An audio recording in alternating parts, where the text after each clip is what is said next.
Speak No Evil is a good movie, but really the only reason you need to go see this thing is to see the performance put on by James McAvoy, because he was absolutely phenomenal in this thing. So let's talk about it. Now, as always, if you want to see what I gave this movie out of 10, head over to my shorts, TikTok or Instagram, and check out my one-take movie review on this movie. But without further ado, let's talk about James McAvoy and Speak No Evil. So this film is a remake of a 2022 Danish film by the exact same name, and I still haven't seen that original film, but this movie was good enough to get me interested enough to go back and want to watch that original film. But anyways, in this movie we follow a family known as the Daltons who visit some friends that they met on vacation by the names of Patty, who is of course played by James McAvoy, and his wife Kira. But as soon as they find out that Patty and Kira have ulterior motives, they look for a way to escape. Starting things off with the good, and there's no question here that James McAvoy was the best part of this movie. I mean, he carried this thing. Now, don't get me wrong, the other performances were good, but he was just head and shoulders above everyone else in this thing. His character was psychotic, terrifying, but also somehow, some way funny and charming at the same time. He was just so good at not only manipulating the other characters in the movie, but also kind of manipulating you as an audience viewer as well. I mean, he would have so many red flags pop up, but then he would follow up those red flags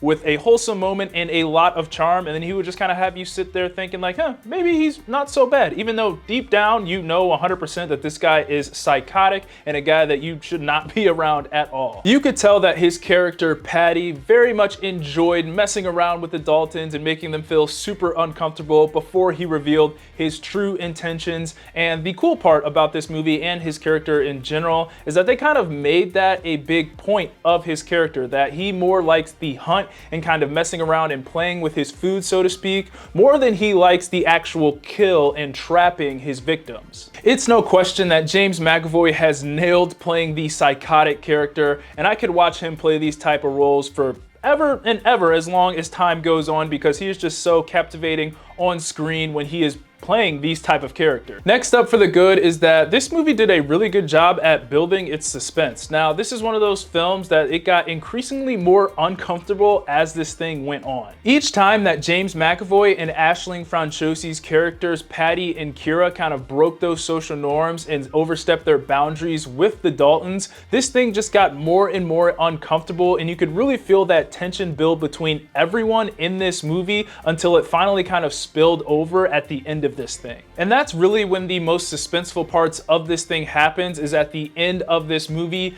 Everything is being revealed and you're just kind of sitting there like, okay, what the heck is going to happen next? Are they going to survive? Are they going to escape? And it really has you sitting on the edge of your seat there right when everything starts to boil over at the end of this thing. My only minor dislike with the suspense in this thing is that the trailers did kind of make you believe that there would be more suspense than there actually was, but for the suspense that we got in this thing, it gets 2 thumbs up from me. Moving on to the so-so, and the first thing I have here is that this movie is a little bit of a slow burn. Now, all of the action and real high stakes moments really takes place at the end of this movie, so you really feel that slow build to things in those first 2 acts. And yes, as I said before, I do think they did a good job building the suspense during that slow build, but it also kind of made this movie feel a little bit longer than it needed to be and a little slow at certain points. I mean, a lot of this movie is just you kind of waiting until you get to that big reveal and you kind of figure out what all is going on here.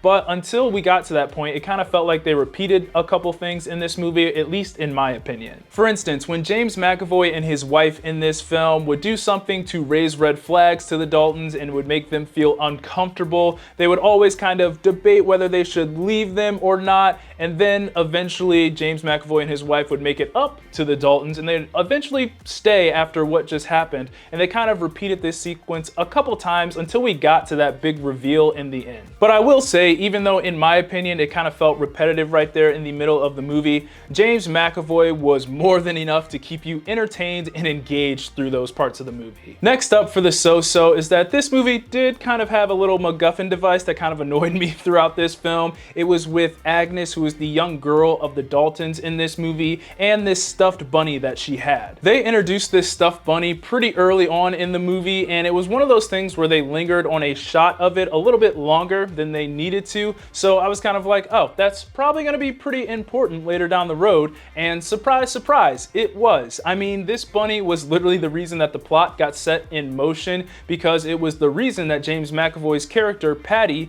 met our main family, the Daltons, for the first time. And on top of that, this stuffed bunny was one of the main reasons why our main characters made a very stupid decision in this movie, and I'll just leave it at that. To sum it up, this bunny was very conveniently placed throughout this movie so that the plot could continue to happen. Now, it's not all bad. At the very end of this movie, in the final scene, they do something symbolically with this bunny that I thought was cool, but other than that, I was annoyed by this stuffed bunny the entire movie. And finally, getting into the bad, and the only thing I have here is that our main couple, Luis and Ben of the Dalton family, made some very stupid and questionable decisions throughout this entire movie. Now, obviously, they had to make some of these dumb decisions in order for the movie to happen, but man, in my opinion, some of these decisions were just so stupid. I mean, they constantly made choices that would put them in bad situations later on. So by the time we got to the end of this thing, there was a part of me that just